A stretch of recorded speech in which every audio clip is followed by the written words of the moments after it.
no pasó nada. 6:42, Mario Villalobos, el autor de la obra más importante que se ha escrito hasta ahora sobre Armero, por la claridad de sus testimonios y por la nitidez de sus conclusiones. Don Mario, buenos días. Juan, un abrazo muy grande, un saludo muy cordial a la mesa de trabajo, a todo el equipo técnico que trabaja tras bambalinas y por supuesto a la audiencia de la FM. Demostró usted en su libro y hablamos a lo largo de esta semana acerca de cómo los vulcanólogos más importantes del mundo vinieron aquí, advirtieron que había actividad en el Nevado, sabían que eso podía pasar, ofrecieron ayuda y nada se hizo. Y hoy seguimos llorando 23.000 muertos. Pero hoy nos vamos a concentrar en un capítulo muy dramático, Mario, y le pido que usted nuevamente, como autor de este libro, de Armero, 40 historias, 40 años después, nos ayude. La tragedia de los niños de Armero. Yo le pido para nuestra audiencia que usted nos cuente qué pasó con los niños de Armero. Juan, pues perdimos 23.000 personas en Armero, 2.000 más en Chinchiná, pero perdimos una generación completa de niños cuyos padres todavía 4 décadas después los siguen buscando. Lo que sucedió es que el rescate estaba en responsabilidad del ejército y de la policía y de los organismos de socorro, pero cuando extraen a los niños del barro, cometen un error operativo, probablemente de buena fe, y fue separarlos de sus papás. Mientras los adultos iban a los hospitales con 4, 5, 6 fracturas, los niños eran llevados a hogares de paso de bienestar familiar, y cuando esos padres regresaban a buscarlos, sencillamente se esfumaron. Hoy hay una generación entera de niños armenitas fuera de las casas, fuera del amor, de los brazos de sus familias, y el Estado jamás ha puesto la cara por esa situación. Ese es el drama que se vive hoy, 40 años después. Ya no son niños perdidos, ya probablemente sean padres o abuelos. Y ha empezado una cruzada gigantesca en cabeza de la Fundación Armando Armero, que dirige Francisco González, para lograr algunos reencuentros que se han cristalizado, 3 o 4 de ellos. No sabemos cuántos niños hay perdidos, pero aparecieron en lugares como Estados Unidos, como Europa, en los países nórdicos, a lo largo de muchas ciudades, aquí también en Colombia, y a pesar del avance de la tecnología en Internet, no hemos podido lograr que esos padres y esos hijos se reencuentren. 6 de la mañana, 45 minutos. Sabemos que Mario Villalobos hoy es el autor más buscado por todos nuestros colegas de todos los medios. Yo le quiero agradecer de nuevo el trabajo que usted hizo, Mario. Y aquí vamos a seguir en las entrevistas que vienen a continuación, gracias al trabajo periodístico de Mario Villalobos. Gracias, Mario, por estar con nosotros. Un abrazo, Juan, a toda la audiencia, un abrazo a los colegas, y yo sé que hay mucha gente pendiente, sé que está conectada aquí Claudia Ramírez, a quien quiero en el alma, la llevo en el corazón porque es una de esas madres que no ha perdido la esperanza. La conocí en el aniversario 38 y nos dimos un abrazo en el que lloramos 5 minutos sin parar, porque yo no me imagino, Juan y audiencia, estar lejos de mi hija, de mi única hija. Imagínense que yo no me puedo imaginar que es tener lejos a Estefanía 5 minutos de mi vida, no me quiero imaginar lo que significa tener lejos de la vida a un hijo hace 40 años.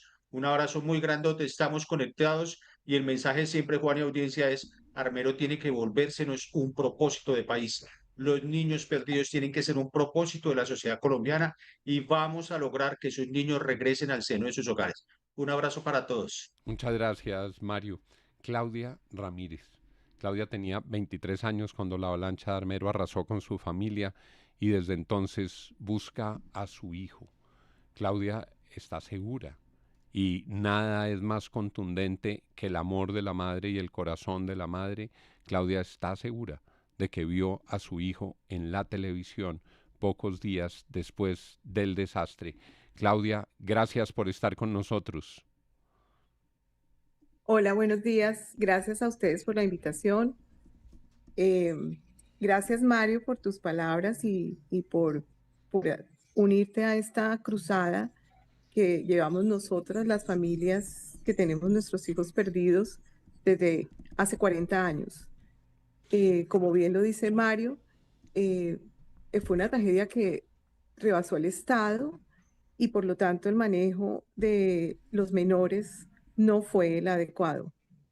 Muchas familias tienen niños de Armero que los adoptaron de buen corazón, los tienen porque no tenían cómo, querían protegerlos, pero hasta el momento no han tenido la manera de devolverlos, porque no existen los mecanismos, digamos, legales para que eso pueda suceder.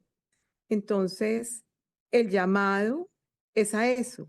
El llamado es a que esas familias que tienen los niños, que ya no son niños, por supuesto, son adultos, eh, les cuenten la verdad o se acerquen a la fundación, que no va a pasar absolutamente nada.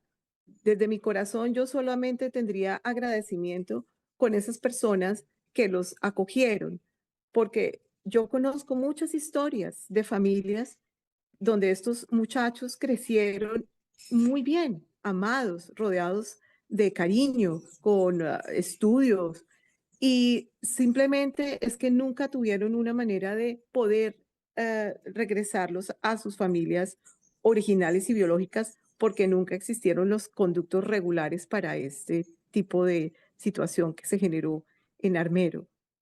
6 de la mañana, 49 minutos. El hijo de Claudia se llama Andrés y Andrés, y lo vieron amigos, testigos, salió en televisión diciendo: yo me llamo Andrés y busco a mi mamá que se llama Claudia. Claudia, que en ese momento estaba recuperándose, estaba en una situación crítica, dice: yo no me puedo morir, yo tengo que buscar a Andrés. ¿Qué ha pasado desde entonces, Claudia? Bueno, en ese momento que tomó esa decisión literal de vida, porque pues uno ante ante una cosa tan, mejor dicho, no, uno se queda sin piso, pierdes absolutamente el norte. Y en ese momento que yo recibo la noticia por medio de este amigo de que había visto a Andrés, pues yo lo que decido es vivir, exactamente. Y Andrés fue pues mi motor, muchísimos años. Empiezo esa búsqueda, pues obviamente rodeada de mi familia que estaba en Bogotá, de mis amigos, y una búsqueda muy solitaria porque si vemos la historia de esta tragedia, nosotros las familias no tuvimos cómo, cómo conectarnos o cómo hacer ese reencuentro con estas personas, con estos hijos. Al contrario, existieron muchas trabas para eso. Entonces, simplemente fueron pasando los días, después los meses, y bueno, ahora ya han pasado 40 años. Yo he seguido esa búsqueda, yo pues me tuve que reinventar de todo punto de vista. Eh, Soy profesional, soy odontóloga, soy periodoncista, tengo en este momento dos hermosas hijas, un esposo muy amoroso y todos seguimos en familia esperando a Andrés.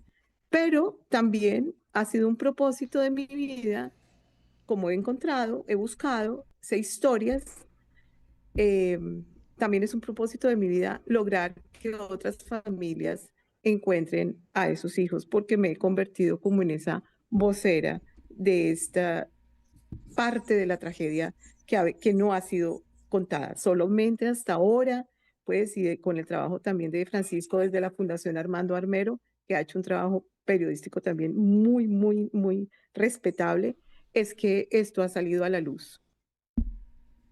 Andrés, Andrés, de pronto estas imágenes le llegan a Andrés.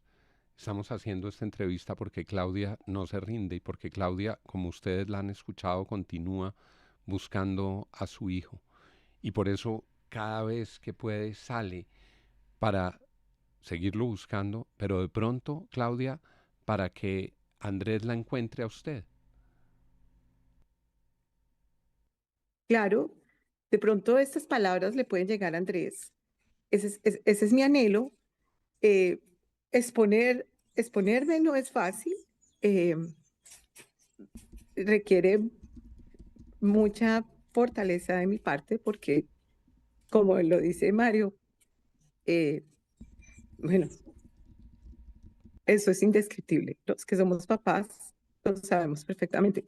pero estos llamados, yo los seguiré haciendo hasta el último día de mi vida. Em, Creo profundamente que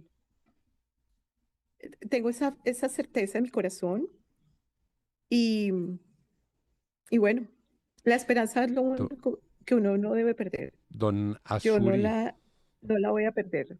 don Azuri, usted en el pasado se ha vinculado a esta causa de Claudia, usted le ayudó a buscar a Andrés en Israel, pero también, Azuri, ustedes divulgaron toda esta información y apareció alguien en Holanda que seguramente era un niño armerita, pero no hubo compatibilidad con el ADN. Don Azuri, Claudia lo escucha y cómo fue esa historia. Doña Claudia, 13 años después desde que nos contactamos y No puedo pues creer, tratamos no de lo hacer, puedo creer. sí señora, Maravilloso, gracias, porque pero no tú lo hiciste una logramos cosa todavía. increíble, gracias. Tú hiciste una página para Andrés, para compartirlo en esos años y te agradezco infinitamente. Muchas Buscamos en gracias. Israel a todas las personas que podían corresponder al perfil y no lo logramos, pero no sé si sea imprudente. Hubo un episodio en el que alguien reunía todas las condiciones y estaba en Países Bajos. Usted se alcanzó a alegrar, incluso había cierto parecido físico, pero la prueba de ADN no dio un resultado positivo, doña Claudia. Sí, esa es una historia muy como todas estas historias que yo he encontrado en estos 40 años. Sí, este es un muchacho que aparece en Holanda, eh, un grupo de investigadores holandeses que tienen un programa allí de reencuentros. En Holanda hay muchos adoptados. Entonces, ellos se interesaron en mi historia, vinieron a Colombia, hicieron el programa, un documental muy bonito, y lo proyectaron en Holanda y todos Países Bajos. Y apareció un muchacho, pero rápidamente él se da cuenta que no es Andrés, pues por las fotos y todo ese tema. Sin embargo, él viene, se hace el ADN. ¿Y cómo te parece que ese muchacho ni siquiera era de Armero? Ese muchacho fue dado en adopción como un niño de Armero, pero él no era de Armero. El ADN efectivamente sí es positivo para su papá, es decir, encontramos la familia a través de un banco de ADN que nos donó el doctor Emilio Yunis en vida y que su hijo Juan sigue apoyándonos y es la columna vertebral de la investigación de la fundación. Y se encuentra la familia de este muchacho acá en Bogotá. Y bueno, él se reúne con su familia. No fue, pues obviamente, un final feliz para nosotros, los armenitas, porque hubiéramos querido que fuera, pero fue un final feliz para esa familia y para él que pudo cerrar ese ciclo, ¿no? 6:56. ¿Por qué estamos haciendo esto? Porque hay historias que están abiertas y porque es posible que esto ocurra. Le agradecemos mucho a Claudia que haya estado con nosotros y lo seguiremos haciendo. Y queremos, Claudia, insistir en que puede ocurrir ese reencuentro y una voz de la FM, una imagen de la FM le puede llegar a Andrés. Y lo decimos porque hay casos donde el reencuentro ha sido posible. Esperanza Fierro perdió el contacto con su hija tras la avalancha cuando la niña tenía 4 años. Después de pasar por albergues del bienestar familiar, ha dicho Esperanza, su hija fue vendida a unos alemanes, fue vendida, ojo, a unos alemanes cuando tenía 8 años. Lo que Esperanza ha podido establecer es que su hija fue vendida